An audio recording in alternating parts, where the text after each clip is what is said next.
Dear student, good morning. Today's topic is magnetic properties of solids. Magnetism is due to the magnetic moments associated with individual electrons, means each electron are responsible for magnetism. So each electron in atom has magnetic moment which is originate from two sources. The first one, orbital motion around the nucleus, and second one, spin of electron around its own axis.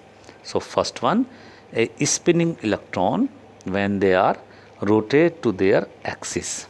Second cause, the electron are revolving to atomic nucleus, means an orbiting electron. So these two sources or these two reasons are responsible for magnetism in an electron.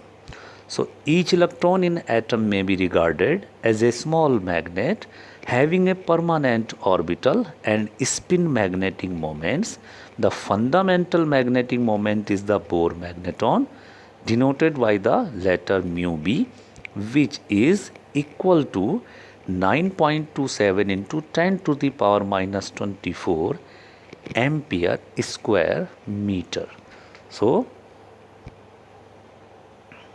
we can divide the magnetic materials or solid into the following types. So materials can be divided into the depend upon their response to magnetic field. What are the response of the substance? So first one, consider as a diamagnetic materials, the substances which are weakly repelled by the magnetic field and they are repelled by the magnetic fields, mean magnetic field are not attract to this type of a substance, they are pushed to another side, so repel, and these are sodium chloride, water, benzene, etc. It arises when all the electrons are paired, and pairing of electron cancel their magnetic moments and they lose their magnetic characters, means due to the paired electron condition, the magnetic field are not attracted to this type of a substance. So they are considered as a diamagnetic substance. The second type of substance considered as a paramagnetic materials, the substances which have permanent magnetic dipoles and are attracted by the magnetic field. These consist of atoms, ions or molecules having one or more unpaired electrons. So due to the unpaired electron condition, they easily attracted by the magnetic field. For example, Cu2 positive means 2 positive oxidation state copper ion, Fe3 positive, Cr3 positive, dioxygen gas, titanium oxide, vanadium oxide and copper oxide, etc. These are considered as a paramagnetic materials. They lose their magnetism in the absence of magnetic field. Hence, when the magnetic field is removed, so these substances are not attracted by the magnetic field, their magnetism is cancelled and lose. So they consider as a paramagnetic materials. When magnetic field is applied, they are attracted toward the magnetic field side. Third one category is ferromagnetic material, the substances which are strongly attracted by the magnetic field and show permanent magnetism even when the magnetic field is removed. Once such a material is magnetized, it remains magnetized permanently.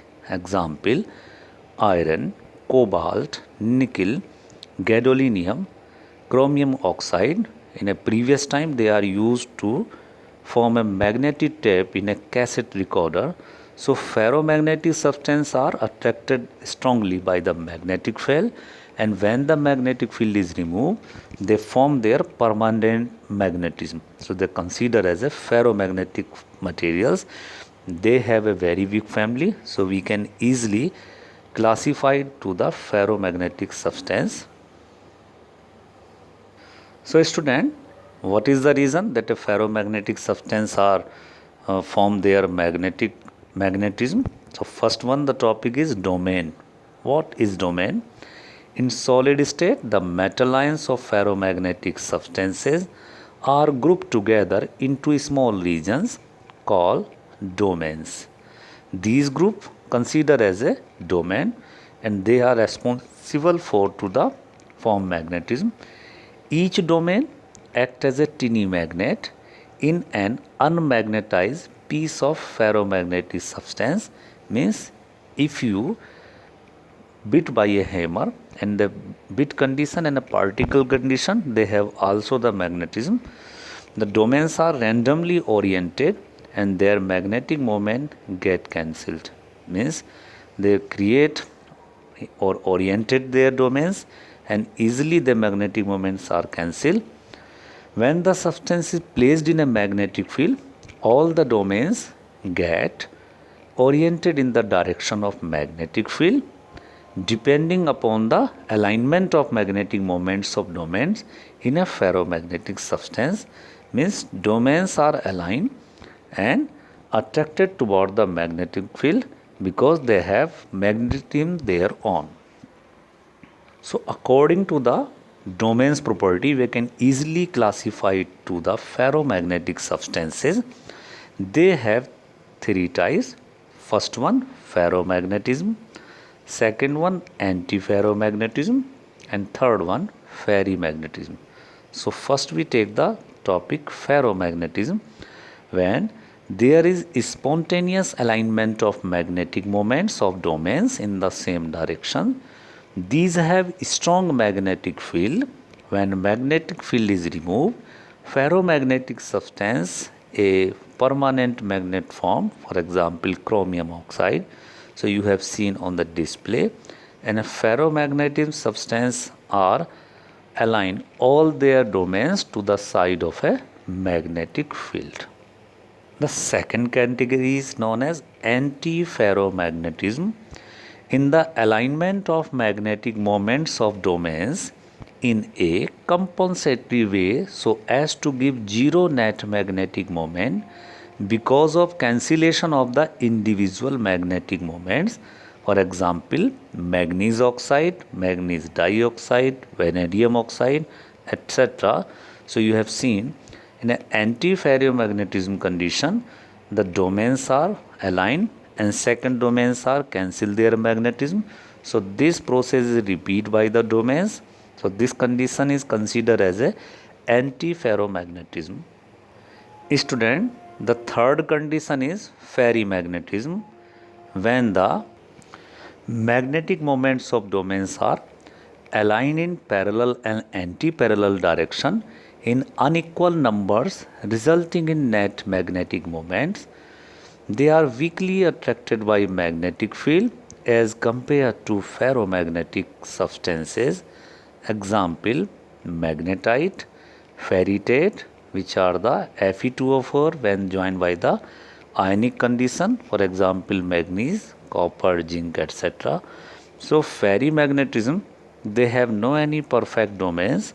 For example, the two domains are aligned to magnetic fields, means attracted, but the third one domains are repel and they no have any regular pattern or show.